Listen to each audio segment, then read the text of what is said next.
이란을 향한 미국과 이스라엘의 공세가 연일 이어지고 있습니다. 이스라엘은 이란 핵시설을 타격하는가 하면 미국은 장거리 전략 폭격기 B-51을 처음으로 투입했습니다. 이 같은 집중 공세에 이란 최고 지도자를 선출하는 기구가 있는 건물마저 붕괴됐다는 이란 차기 지도자 선출이 연기될 것이라는 관측도 나오고 있습니다. 이재경 기자가 보도합니다. 이스라엘 군 관계자는 이란의 한 지하 비밀 핵시설을 타격해 파괴했다고 공식 발표했습니다.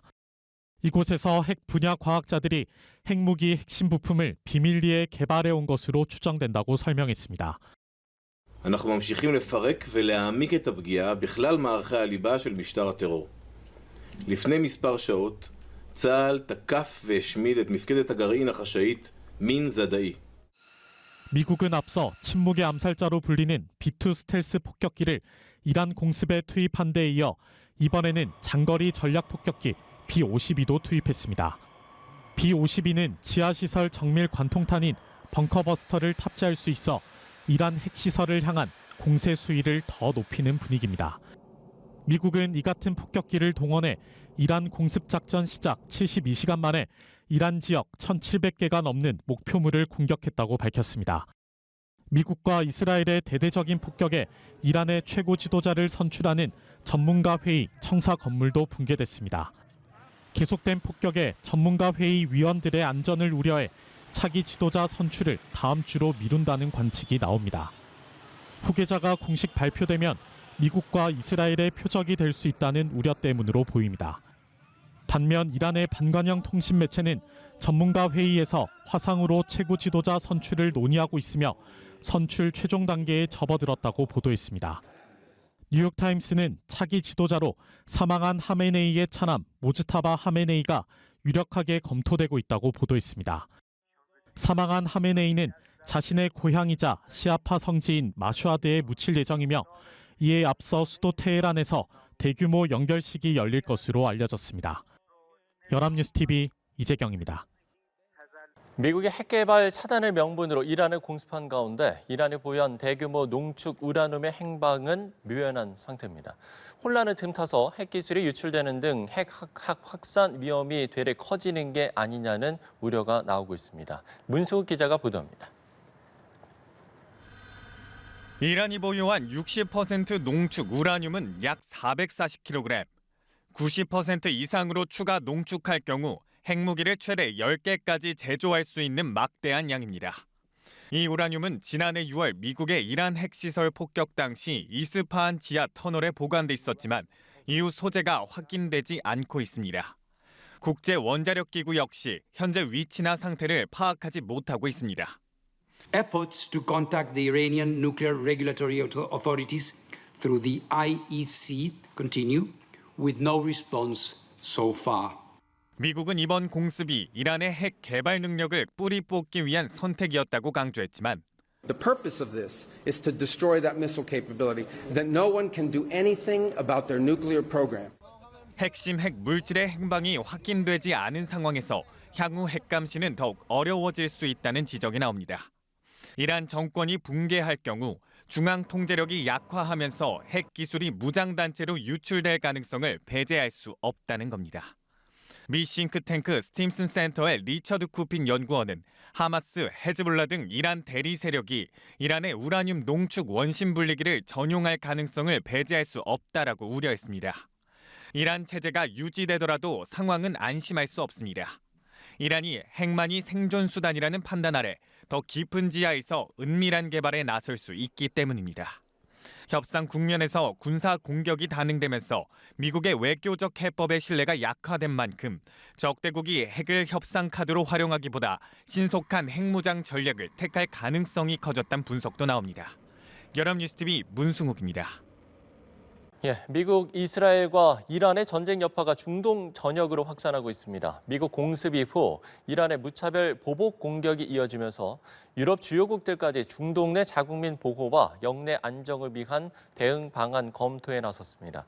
보도에 김지수 기자입니다. 미 해군 제5함대가 주둔하고 있는 바레인의 항구에서 정비 중이던 미국 선적 유조선이 공습을 받고 불에 타오릅니다.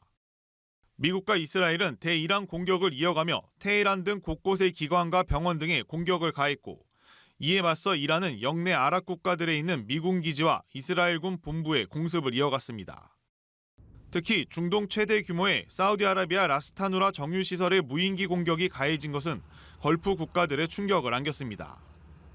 무인기 충돌 전 요격됐지만 걸프 경제의 생명줄을 겨냥한 중대한 사태 악화 행위란 평가가 나왔습니다. 친이란 세력인 저항의 축이 중동 주요 공항과 에너지 시설을 타격하는 등 무차별 보복이 이어지자 사우디아라비아, UAE 등 걸프 6개국에서도 직접 군사 행동에 나설 수 있다는 경고가 나옵니다. 미군은 중동의 여러 국가가 미군을 위해 대공 방어 지원을 하고 있다고 밝혔습니다. 레바논 무장정파 헤즈볼라와 이스라엘의 교전으로 레바논 수도 베이루트에도 공습이 이어지는 등 전방위로 확전하는 양상입니다. 2024년 11월 맺은 이스라엘과 헤즈볼라의 휴전 협정도 사실상 파기됐습니다. ننزل كلياتنا بنهرب لتحت وبضل شي 10 دقائق كمان بترجع بتنزل الضربه الاخيره.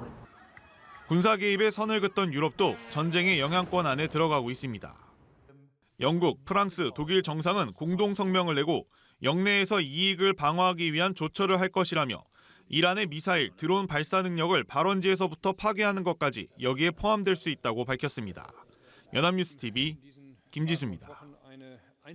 네, 미국과 이스라엘의 전격 공습으로 이란 최고 지도자 아야톨라 하메네이가 사망하며 중동 정세가 중대한 분수령을 맞았습니다. 네, 트럼프 행정부 집권 2기 출범 이후 1년 넘게 이어진 극한 대립의 전말을 강은나래 기자가 정리했습니다. 작년 초 트럼프 행정부 2기 출범과 함께 이뤄진 이란 석유 수출 차단 제재 서명은 1년 넘게 이어질 극한 갈등의 서막이었습니다. 이후 오만과 이탈리아를 돌며 5차례 넘게 협상 테이블이 차려졌지만 우라늄 농축이라는 핵심 난제 앞에서 대화는 평행선만 달렸습니다. 외교적 불통은 작년 6월 이스라엘의 이란 핵시설 타격과 이란의 미사일 보복이라는 물리적 충돌로 번졌습니다. 미국이 스텔스 폭격기를 동원해 직접 개입하면서 양국 관계는 관리 가능한 갈등의 선을 넘어섰습니다.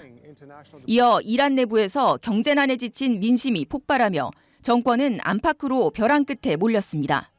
하메네이가 시위대를 유혈 진압하자 트럼프 대통령은 모든 회담을 취소하며 인도적 명분을 앞세운 군사 옵션을 공식화했습니다.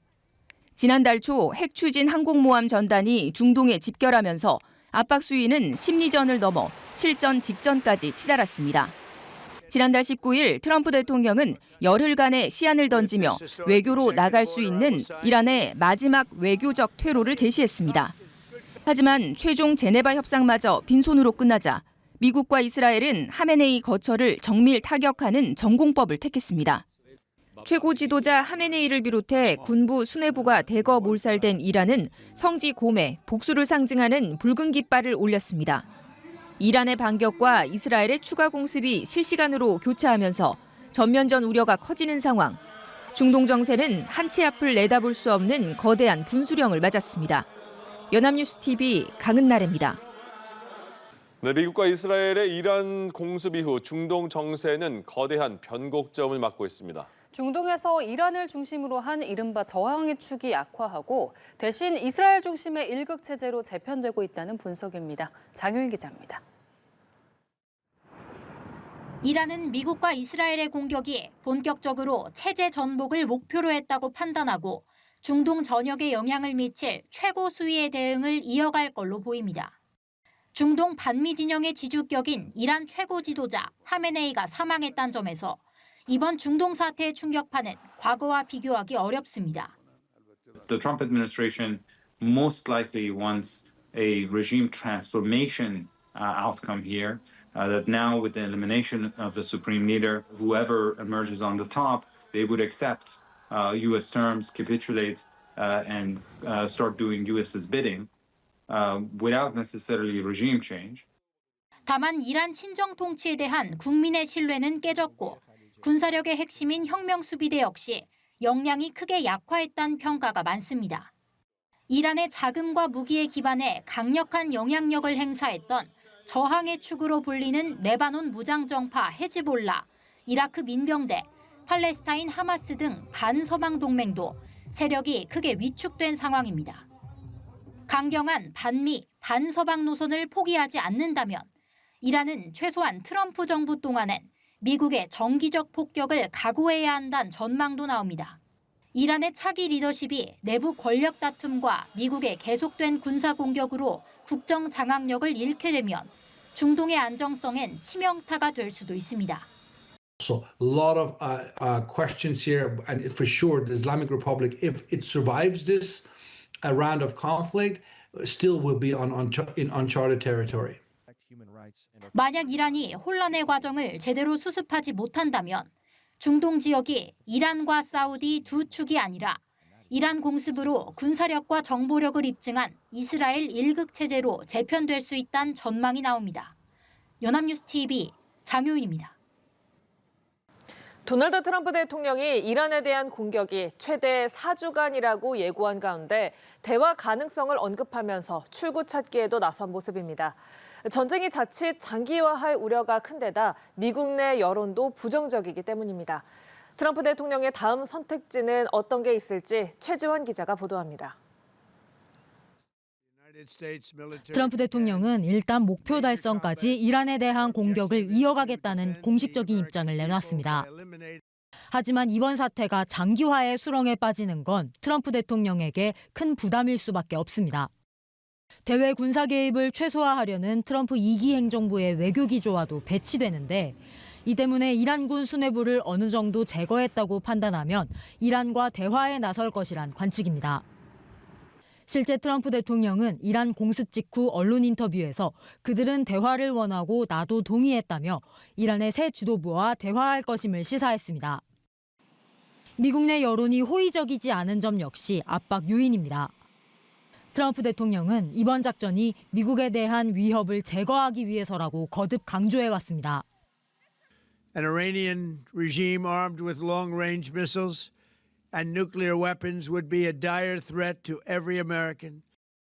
하지만 여론조사에서 트럼프 대통령의 이란 공격을 지지한다는 미국인은 4명 중 1명에 불과합니다.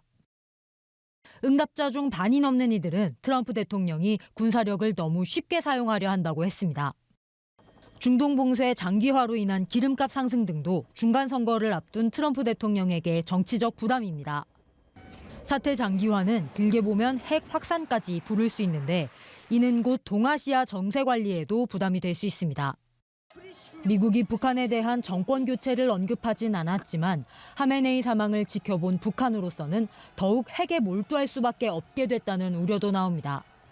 연합뉴스 TV 최주원입니다.